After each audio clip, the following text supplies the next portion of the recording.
Hello and welcome to the Shiny Bees podcast, a podcast for those who like their knitting, comedy and yarn in equally large measures. I'm your host, Jo Millmine, and this is episode 154, Paint the Fence.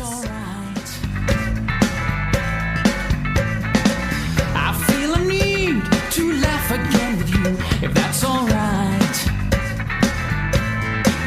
I need a drink, I need a friend, I need your help, I want to smile again. Hello and welcome to episode 154 of the Shiny Bees podcast. I'm Jo, I'm your host, back with you again today for another episode of the show. This one today is called Paint the Fence, and today is Friday, the 7th of August 2020. How are ye?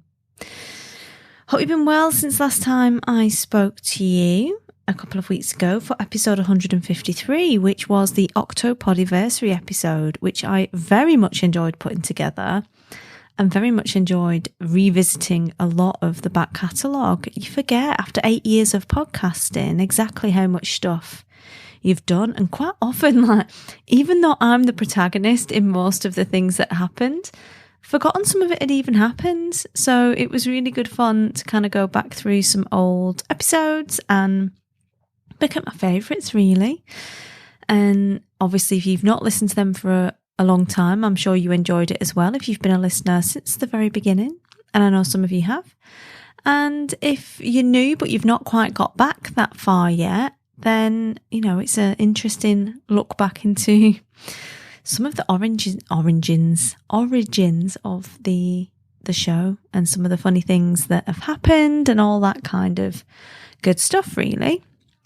So today's episode is called Paint the Fence. That's what I'm going to do after I've recorded this episode, because I'm just reaching that massively maxed out point again that kind of happened earlier. I think it was that I Can't Think of a Title was the last time I was this sort of maxed out with life. But yeah, I need to go do something mindless that I'll feel like I've achieved, which is painting the fence, because I've been waiting for 6 weeks now for someone to come paint my fence, and he can't paint my fence because it's always raining, and it's not raining today, tomorrow or Sunday. So screw the north. Like, I love the north. I am a northerner. But the north weather has been absolute doggers for weeks. It was literally meant to be coming the week of 10th of June. So we're nearly 2 months later, and he's not been able to come and paint the fence. So I'm just going to paint it in bits myself, just because I need to do something a little bit mandrolic and mindless and not think about anything, really, basically. So in the north of England, at least, some of the areas are back in restrictions again for the Rona. So my parents and my brother and most of my mates up here, at least, live in Wigan, which is technically part of Greater Manchester. And even though Wigan's got a lower infection rate than I've got where I live, just north of Wigan, in a different kind of area, it's technically Lancashire where I live and not Greater Manchester. Even though the infection rate is higher where I live, we're not restricted again, but my parents and my brother and my crew, they are. So that is a massive, massive pain in the backside, to be honest, because I'm not even allowed to go visit them in the garden anymore, and they're not allowed to come here, but I could technically meet them in the Indian as long as we're at different tables, you know, just to test my eyesight, you know. We could do that, or the pub, or at work, but not in my back garden, even though where I live is more infectious than where they live. Right. So obviously you don't want to go around like making it worse or whatever, but I'm just a bit like, it's one thing having an infection rate of 91 in Blackburn, which is also next to me, by the way. I'm now surrounded because Wigan's locked down, Blackburn's locked down, and they're talking about locking Preston down, and I'm in that gap in between all of that. But it's another thing altogether when the infection rate is like 8, and you've been lumped in with the rest of Greater Manchester that's riddled with pestilence. Like, it's just not very helpful. And it just makes things quite difficult again because things were starting to get back to normal, and like my mum was taking my kids out for like, you know, outdoor activities and stuff. So I had a bit of like breathing space after 5 months of solo parenting on my own, entirely on my own, completely on my own, not even with any school, on my own. And I was just about, you know, getting a little bit of breathing space really. And now everything's gone back several steps, and yeah, it's a little bit like, oh, FFS, like I've got so much stuff to do, and it's much easier when I know the children are off having fun with Nana, to get my head in the game to do that. Whereas when they're in the house downstairs, you're just perpetually feeling guilty. And I know this is the same for a lot of people that are, you know, still trying to work from home and all that kind of stuff as well. Like I know a lot of us are in this situation. But the guilt is real, dudes. Like, it is totally real. And you can't just sit there playing Ludo with them all day. Fun as it would be, and as good as I think I could make the beast at playing Monopoly because she is, like, sharp, it's not, you know, like, you can't do that the whole time. You've still got to make things happen. So, yeah, it's been a little bit depressing, to be honest. I mean, luckily, at least the Indian's still open. My Indian fam is still good. So yeah, last week I basically decided not to record because I boosted away and went to Sussex with my pestilence from the north. And I need to go do some research because we're supposed to be moving house again, potentially, maybe, probably in about a month. Not really sure what is going on there, frankly. But there is an outline plan to hit up the Sussex-Kent border, potentially. And the reason for that is for schools, basically, because the north is, they don't want the proletariat basically educated. So the schooling, particularly for children with special educational needs in the north, is dreadful.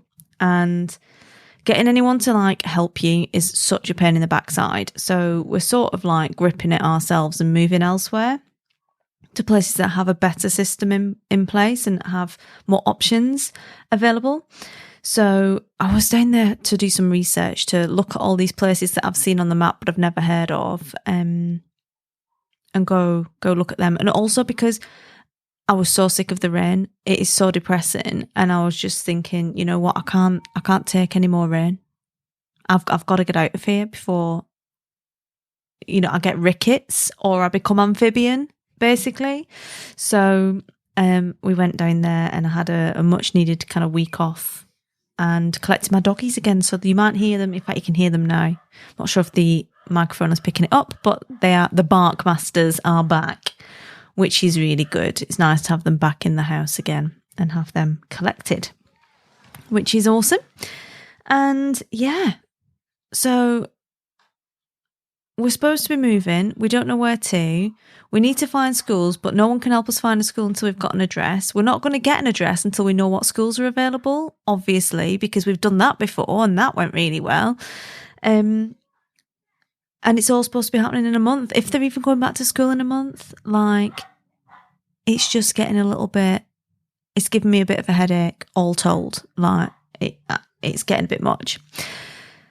So I don't want to bang on about that too much because obviously you don't come here to listen to me whinge, but what you do come for is for fun things and fun ways to get around this.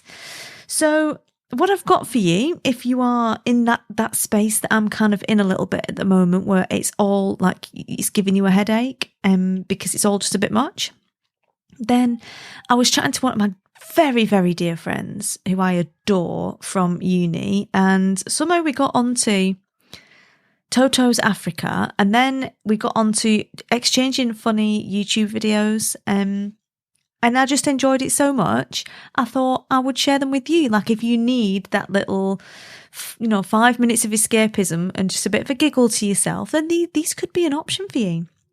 So first up, we were talking about Toto's Africa. Again, I'm not sure how we got onto that. Might have been talking about sunsets and then African sunsets and then Toto, a natural progression, I think you'll agree. And I sent him the video by this Polish dude that does them on YouTube. If you've never seen them, they are really quite impressive. It's called the Flopatron. And basically it's called an electric, I think it's computer hardware orchestra. I love the geeks. They just make life so much better. And yeah, essentially he's got a Patreon and everything, and he makes these videos to various absolute bangers from the 80s with his electric hardware, computer hardware orchestra. So essentially it's all this computer equipment, like old, floppy drives and all different bits of computer equipment. And then he actually plays Toto's Africa using the computer equipment. It is amazing.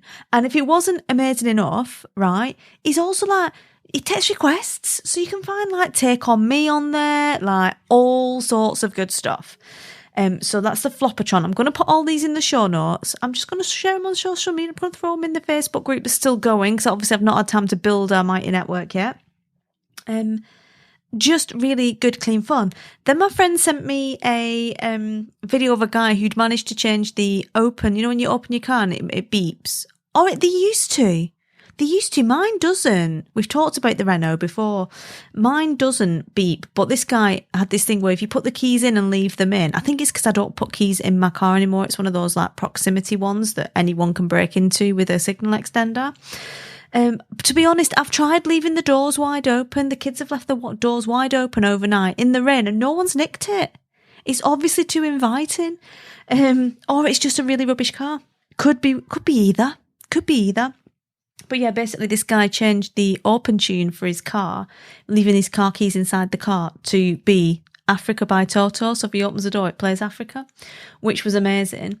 But not as amazing as Sexy Saxman, right? You need, guys, ladies, gentlemen, everyone, ladies, gentlemen, just put down whatever you're doing and get yourself over to Sexy Saxman. Honest, I was literally hyperventilating. I couldn't breathe. Made my day. I've had to watch it again today just to get the full effect. Sexy Saxman doing Careless Whisper. I'm never gonna dance again. Amazing. So I don't want to spoil it for you too much, but unbelievably funny. Loved it. And this guy's basic Sexy Saxman goes around playing Careless Whisper in lots of places that he probably shouldn't be playing Careless Whisper. In America, it's amazing. It's just really funny. And I'm assuming you're going to find it funny because you sit here listening to me, so you're going to have a similar sense of humour. Otherwise, you'd have just chinned me off and gone for something a little bit more vapid. But yeah, Sexy Saxman. So I'll put the links for all of them in the show notes. But yeah, Sexy Saxman on YouTube. Get involved. The Flopatron on YouTube. Get involved. And if you just need a quick pick me up, quick shot of hilarity, then I think they'll help you. So yeah, big thanks to my pal. My big wee pal is massive. He's about 6'6". My big wee pal for sharing that quality YouTube stuff with me, because obviously when you go on YouTube and you put this kind of quality material in, it's not just about that video, is it? It's not just about the video you are served that your mate sent you that is going to make you laugh, right? It's about the suggested videos that come after it. Oh yes, because there was a suggested video of a guy who is serenading some cows playing Lord's Royals with a trombone, and a woman singing to a beluga whale in a tank. Serenading a beluga whale. I mean, where else are you going to get such kind of quality randomness than there? So go check all of those out. And in the meantime, we'll have a little chat about what I've been knitting and what I've been reading this week for your inspirational pleasure. So yeah, knitting wise, I've been in the south. Now, my mother-in-law, Rosemary, has been knitting Sloppy Joe. I don't know what a Sloppy Joe is. I know what a Sloppy Giuseppe is. It's one of those like pizzas you get in Pizza Express. I don't know what a Sloppy Joe is. I think it's an American word. And It's Intarsia. She's been working on this Intarsia Sloppy Joe. It's got this floral pattern on it, which was pretty amazing. She's been using she's dead bang on trend rosemary. Using some mohair blend yarn. It was commercial. I think it was a Rowan yarn or something that she's been working on that with all her little, her Intarsia. It's the next big thing. And I have been working on my Snorheed hat whilst watching. Again, I don't watch telly. I don't watch telly. But I will make an exception if the in-laws are watching something that's absolutely dreadful but needs to be watched. So it's like Married at First Sight Australia or whatever. Or I'm so addicted. I'm all over it. Massively invested in it now. Complete trash, but I'm totally invested in it. And I've been working on my Snorheed hat while that's been on, because you can't really read at the same time as watching TV, especially not trash TV. We looked together at my Compass jumper, which I have taken the decision is going to be frogged entirely. I'm going to do some measurements on it. I've not done the post-mortem. I couldn't bring myself to do it, frankly, at the moment. I've not post-mortemed that jumper yet, but it is still as big as it was. Even after a week of my mother-in-law's cooking and pudding every night, it's still 3 sizes too big. I'm not sure if the yoke is just too big for my shoulders. I'm going to measure it all. I'm going to check the gauge and everything, but I've got a suspicion that the yoke is too big for my shoulders. I've not got very big shoulders. I'm quite dainty in the shoulder department, and it is quite a large yoke, and I wonder if that is throwing off. I mean, that doesn't explain the arms that are 2 sizes, like twice as big as my arm actually is, but it does beg the question as to why the rest of it might not be fitting that well. So I'm going to do some measuring. I'm going to need an assistant to measure it, so I'm going to have to get someone to come help me.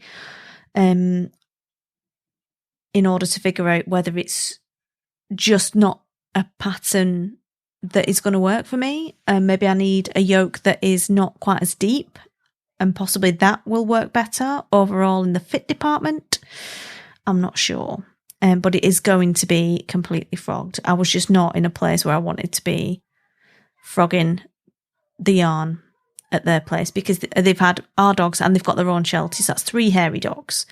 And I just didn't want the entire project to be completely full of dog hair. So I'm going to be, when I've measured everything up and got all of my scientific results from the post-mortem, I'm going to be ripping all that back. And that's all the knitting I've been doing. I had a quick scope for suitable knitting shops in Sussex. And there's Yak in Brighton. And then there's there's one in Kent. What's it called? The Old Pharmacy.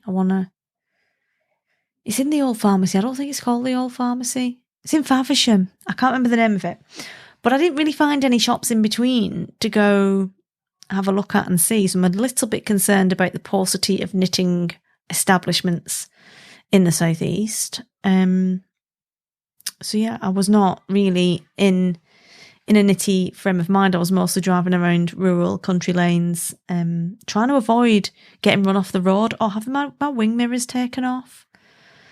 There's no need for so much aggressive driving, people. It's always sunny down there and there's tons of cider. What's wrong with you? Chill out. You're not in the north getting rained on all the time. Anyway, so that is all the knitting I've been up to. I did take my yarn down to cast something new on, but I just didn't get to it because I spent a lot of time out and about driving and researching things. So not as much knitting as I would have liked. But the Snorheed by Kate Davies is progressing well. It's going well. So I've got some more yarn that I'm going to make into another one of those that's got a bit more contrast that I'm looking forward to. But yeah, not a lot on the knitting front. The reading front has been going quite well. I've been putting on Insta, when I've been changing books and stuff and what I'm reading next, which is pretty cool because I didn't know so many of the knitters were also big readers. And I was recommended a series called the Invisible Library series by Molly Mittens, Kate, who is an absolute legend. And she recommended the Invisible Library as an option when I asked for recommendations a few episodes ago. So thank you very much for that, my lovely. And it's awesome. It's written by Genevieve Cogman. She is a knitter. She's also in the north, so 2 big ticks there for her. And it's fantasy sci-fi. So again, like nothing really more that you could want on my list of things I look for in an author. I have read the first 5 so far. So the first one is The Invisible Library. Then it's The Masked City, The Burning Page, The Lost Plot, and The Mortal Word. She's just had one come out in January that I need to read, and there's another one out in December. And they're really good. The basic premise is the library is in the middle, and the protagonist, Irene, who's very smart and capable, she's a librarian. She's in the middle. You've got the dragons on one side, the fae on the other side. Dragons are order, fae are chaos. The library's in the middle, and they travel to all these different worlds, and they keep order and keep the balance, rather, not just order, the balance of power between the fae and the dragons equal by making all these links to these worlds by taking literary works from different worlds. Really cool and fun series, very Pratchett-esque. Not quite as funny as Pratchett. You don't get all of the little kind of footnotes, and it's not as witty, although in the later books it becomes more so. But really good. Like I've literally gone one after the other on this series because I did want to know what there wasn't anything else that was going to push those books out of the way once I started reading them, which is cool. And I've also finished Untamed by Glennon Doyle, which is more of a memoir / I don't know what.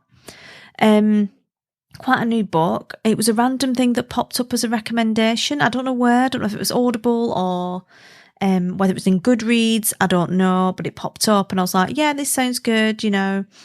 And it was basically supposed to be like part memoir, part feminist uprising. Anyway, it started off really well. A little bit confronting. Like, she starts talking about this cheetah in this cage, and I'm like, wow, yeah, like this has given me pause to reflect. And yeah, you make a good point. But to be honest, by halfway through, she was getting on my nerves. It was an Audible book, thank goodness.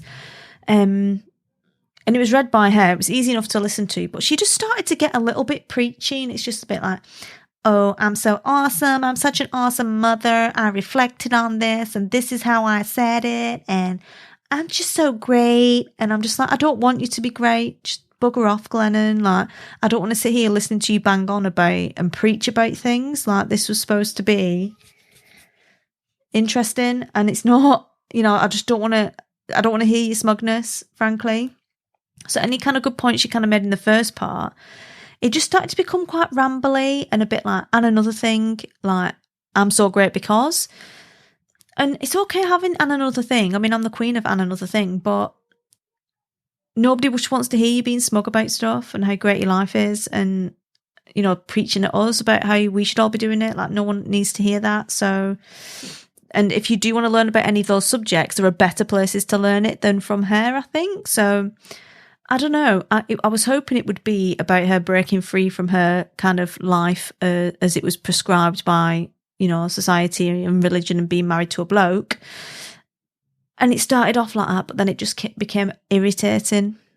So I wouldn't recommend that you read it particularly. Go have a look at the reviews on Goodreads. They are very 50-50. When I got the book from Audible, they were not 50-50. They were all quite positive, but the more people have read it, or finished it rather, the more, and it's not just the free advance copies, the more polarised the viewers become, shall we say. So you might like it. Go take a look. I didn't. I thought she was smug and irritating. In the second half, the first half of the book was good. So that one is Untamed by Glennon Doyle. And I'm now working on the Rivers of London series. I never knew about these. I got a novella written by Ben Aronovich. He's the author of the Rivers of London series. And it was a random... I used to do it a couple of years ago because I used to go to like Eccleston Library. It's Rural Library Roulette, I called it. And I'd just pick up random books on a shelf and just read them. And not even like read the blurb, just be like, I like that cover. That's a random title. I'll play Rural Library Roulette and see what I get. And some crackers, to be honest, and this was one of them. It was really good. Didn't realise it was a novella that was part of a bigger kind of series world, and I'm only just reading Rivers of London now. And loads of you have read it. I put it on Instagram and I literally never had more engagement. I don't even get that much engagement from my dogs. Like people saying, oh, it's really good. You really enjoy it. You know, I really love this series. You know, you're so lucky that you're just discovering it now and you can read it. So that's obviously quite positive. I've only read the first chapter so far. But that's what I'm working on. And incidentally, if you want to be friends with me on Goodreads, I am Jo Millman on Goodreads. I think it's goodreads.com/Jo Millman. Just add me and then I can come and nosy what books you're reading and get some good ideas. And the other one, I'm listening to an audiobook by a podcaster, Pam Grossman, called, again, one extreme to the other, Waking the Witch, Reflections on Women, Magic and Power. Now, she has a podcast apparently called The Witch Wave. I've not listened to the podcast. It was another random Audible, I think, recommendation because I'd listened to Light is the New Black by Rebecca Campbell. And it was a recommendation, I think, from that. And I just thought, oh, that looks quite interesting. And it's another podcaster, so I'll give it a listen. Quite interesting so far, talking about all sorts of witchy stuff and talking about the Wicked Witch of the West and portrayal of witches in like books and literature and stuff so far. Again, I'm not that far into it. I think I got about an hour and a half into listening to that when I was doing my ironing. Rock and roll, domestic drudgery. And yeah, quite interesting, quite enjoying that so far. So I'll let you know how that goes, really. So yeah, that's what I've been up to and doing. I am going to go and paint the fence now before it starts hoofing down with rain and causing me more misery in the north, and do something a little bit mindless, I think. But I just wanted to get this out to you before the weekend because, you know, you could be there. You could be in that space. You could need Sexy Sax Man. I need him. And I can't think of a single reason why any of you would not need Sexy Sax Man in his PVC trousers with his mullet wig and his porn stash. I can't think of a reason why you wouldn't need it. So I needed to come and share that with you as well today. So I will be back next week, hopefully with something a little bit more, you know, fibrous in content, and got some plans for some when I can get a minute to breathe, you know, some interviews and all that kind of good stuff again as well. So until then, I hope you have a wonderful week. Happy crafting, and I will speak to you all again soon. Cheers.